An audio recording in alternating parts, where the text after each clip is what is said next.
We've got Kristen Fisher standing by at the White House on these breaking details. All right, Kristen, what do we know so far?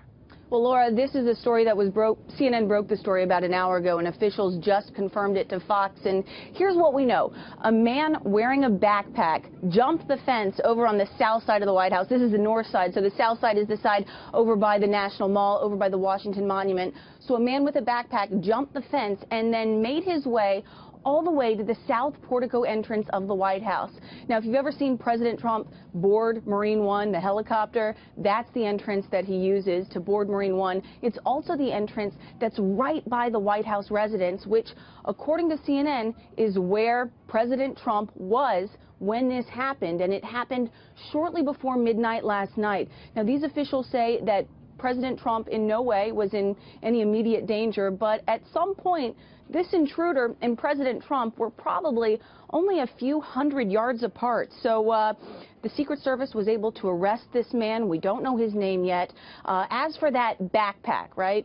So officials say that they weren't able to find anything dangerous or hazardous inside that backpack. They did search and screen it, and then they searched the entire grounds here at the White House, but so far found nothing. So this raises a lot of questions, right? Was this just somebody who, this is their idea of a good time, seeing if they can breach the fence at the White House and see how close they can get to President Trump? Or is this something a lot more serious?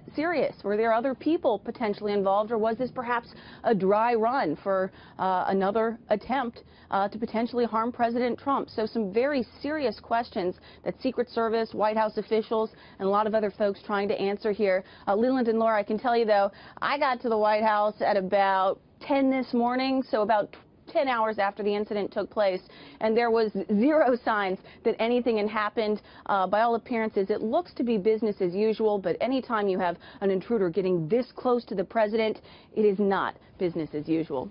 Laura and Leland. And Kristen, I mean, that is a good clip to get over the fence and across that lawn. You know, I think that everybody would like to think that there are Secret Service. Obviously, we know that they're there, but maybe perhaps not right at that position where that guy got over the fence. What can you tell us about the personnel that's usually on the grounds as we look at this map, and you can see the overhead looking at how far that person did get? You know, obviously, they were a pretty good runner.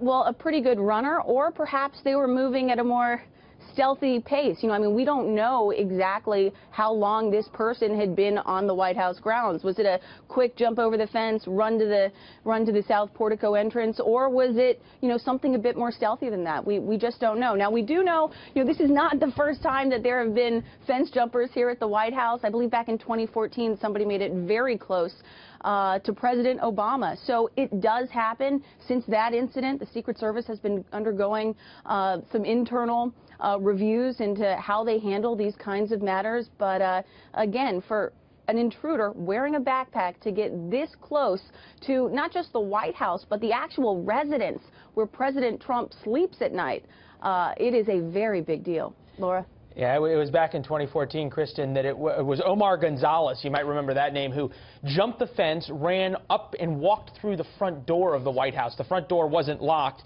We're told that these days the front door is locked. Kristen, you touched on the very important point that when you showed up this morning, there was no evidence of any kind of, shall we say, greater security around things. As you've talked to the Secret Service agents as you've walked in, have you gotten a sense over the past month or so how they're feeling about the situation? 50 days into the new administration, we remember in the very beginning parts of this administration, they had their riot gear out inside some of the guard shacks because they were worried about the protests. Has that subsided a little bit? Do you get the sense that things are a little bit more back to normal in a general sense rather than specific to today? Well, all I can say is that I didn't notice anything different when I came through the White House, the North Gate at the White House here today. I actually made some good morning jokes with the Secret Service agents that were there.